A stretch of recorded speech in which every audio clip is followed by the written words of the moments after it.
après que l'agneau aura quitté le trône du Père, où il intercédait en tant que parent rédempteur.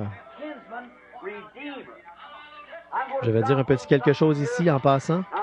Maintenant, si quelqu'un prend les bandes, tout homme a le droit de dire ce qu'il veut. Il a droit à ses convictions.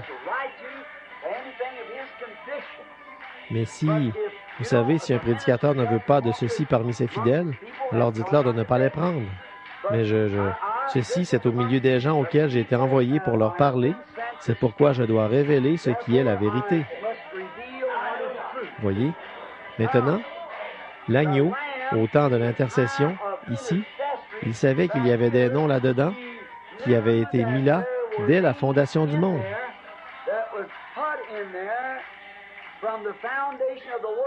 Et, tant que ces noms n'avaient pas encore été manifestés sur la terre, il devait rester là en tant qu'intercesseur. Vous saisissez? La prédestination, parfaitement, voyez? Très bien. Il devait rester là parce qu'il était venu mourir pour ceux que Dieu avait destinés à la vie éternelle.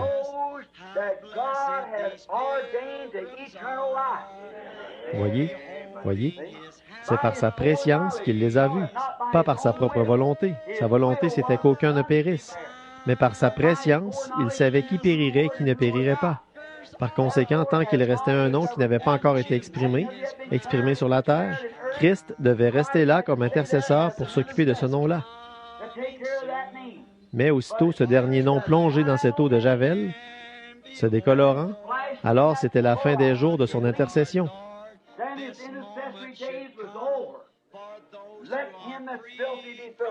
Que celui qui est souillé se souille encore. Que celui qui est saint, il est encore saint. Voyez, il quitte le sanctuaire qui devient alors un tribunal. Malheur à ceux qui seront en dehors de Christ à ce moment-là. Maintenant remarquez, mais cela doit être révélé quand l'agneau quittera son lieu d'intercession auprès du Père. Bon, ça c'est Apocalypse 5. Maintenant, il prend le livre des sceaux, ou un livre scellé de sceaux, il les brise et les montre.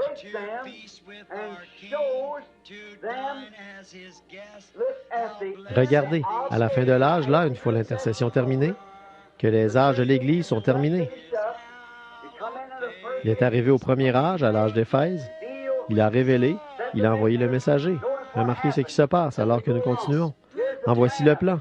La première chose qui se passe, c'est qu'il y a d'abord une annonce dans les cieux. Qu'est-ce qui se passe? Un sceau est ouvert. Qu'est-ce que c'est? Un mystère est dévoilé. Voyez? Et quand un mystère se dévoile, alors une trompette sonne. Ça déclare une guerre. Un fléau est déversé et un âge de l'Église commence. Voyez? Cette guerre, qu'est-ce que c'est? L'ange de l'Église saisit le mystère de Dieu qui n'est pas encore pleinement révélé.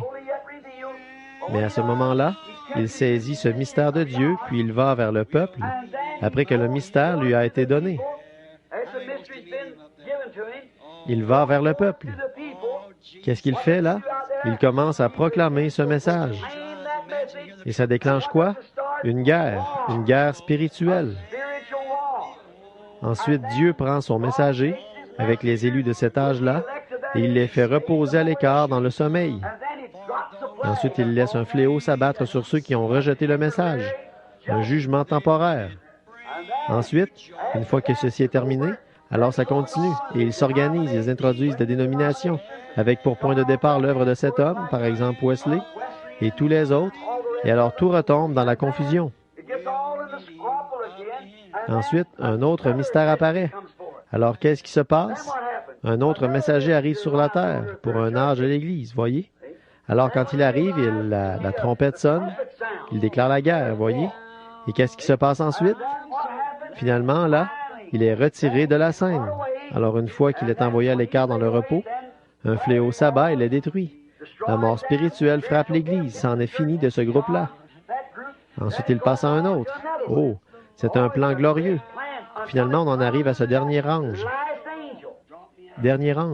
Or, lui, il n'a pas de mystère particulier, mais il rassemble tout ce qui a été perdu dans les autres âges, toutes les vérités qui n'avaient pas encore été véritablement révélées, vous voyez dans le cours de la révélation, Et il révèle ces choses-là